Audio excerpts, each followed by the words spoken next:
विधानसभेला काय झालं तर विधानसभेला महायुतीत इंदापूरची जागा अजितदादांना गेली। अजितदादांकडून दत्ता मामा भरणे निवडणुकीच्या रिंगणात उतरले, त्यांनी बाजी सुद्धा मारली आणि आता ते मंत्री पण आहेत।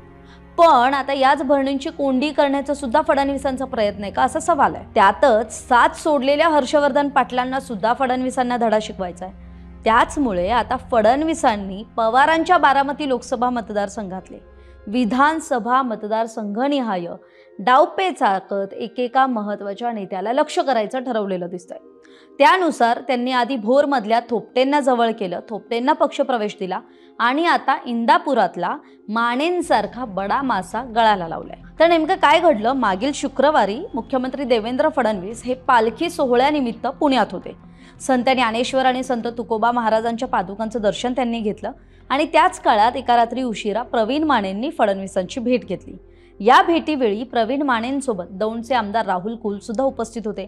त्यासोबतच सोनाई उद्योग समूहाचे प्रमुख आणि त्यांचे वडील दशरथ माने, इंदापूर बाजार समितीचे माजी सभापती मयूरसिंह पाटील आणि इतर स्थानिक म्हणजे इंदापुरातली महत्त्वाची नेते मंडळी उपस्थित होती। त्यामुळे इंदापुरात भाजप जम्बो प्रवेशाच्या तयारीत असल्याची चर्चा जोर धरू लागली। आता मुद्दा येतो की हे प्रवीण माने कोण आहेत? तर आपल्यापैकी अनेकांना माहीत नसेल तर आधी सांगितल्याप्रमाणे इंदापूर तालुक्यातलं एक बडं नाव, इंदापूरच्या राजकारणात सुद्धा माने कुटुंबाला एक महत्त्वाचं स्थान आहे। पुणे जिल्हा परिषदेचे बांधकाम आणि आरोग्य विभागाचे माजी सभापती हे प्रवीण माने राहिलेत। सोनाई उद्योग समूहाचे प्रमुख दशरथ मानेंचे चिरंजीव आहेत। सोनाई उद्योग समूहाचे ते संचालक आहेत। एकेकाळी शरद पवार, अजित पवारांसह सुप्रिया सुळेंचे सुद्धा निकटवर्तीय होते आणि हे पूर्ण माने कुटुंब आणि पवार कुटुंब यांची एक जवळचे संबंध राहिले, त्यांचे फॅमिली रिलेशन्स राहिलेत। इंदापूर तालुक्यात या प्रवीण मानेंची मोठी ताकद आहे। 2024च्या म्हणजे आत्ता गेल्या विधानसभा निवडणुकीत सुद्धा ते अपक्ष उमेदवार म्हणून निवडणुकीत उतरले होते। तर आता अपक्ष म्हणून का? तर खरं तर प्रवीण मानेंना भाजपकडूनच विधानसभा निवडणूक लढवायची होती, पण आधी सांगितल्याप्रमाणे महायुतीत ही जागा अजित पवारांच्या राष्ट्रवादीला सुटली। पण माने मात्र निवडणूक लढवण्यावर ठाम होते, त्यामुळे ते अपक्ष निवडणुकीच्या रिंगणात उतरले। यात त्यांना 38,000 मतं मिळाली।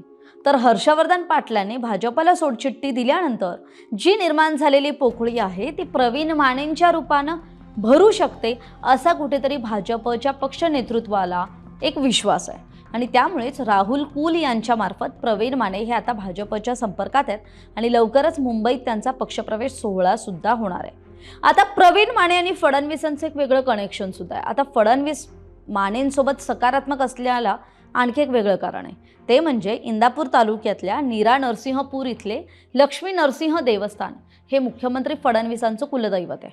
त्यामुळे इंदापूर तालुक्याच्या मातीवर, माणसांवर, जनतेवर देवेंद्र फडणवीसांचं वेगळं प्रेम असल्याचं बोललं जातं। त्यामुळे राज्यात आणि देशपातळीवर भाजप मजबूत होत असताना आपल्या कुलदैवताच्या स्थानी त्या तालुक्यात म्हणजेच इंदापुरात भाजप स्ट्रॉंग करण्याची भूमिका फडणवीसांनी घेतली आणि त्यासाठी त्यांना सोनाई परिवाराकडून साथ सुद्धा मिळाली आणि मग फडणवीसांनी प्रवीण मानेंसाठी आपल्या पक्षाची दारं खुली केली असं बोललं जातंय। प्रवीण मानेंच्या पक्षप्रवेशामुळे खरं तर आगामी स्थानिक स्वराज्य संस्थेच्या निवडणुकांमध्ये इंदापूर तालुक्यात भाजप आपलं वेगळं स्थान निर्माण करू शकतं असं बोललं जातंय। पण या एकाच पक्षप्रवेशामुळे फडणवीस एकाच दगडात अनेक पक्षी मारतायत का असा सवाल उपस्थित होतोय।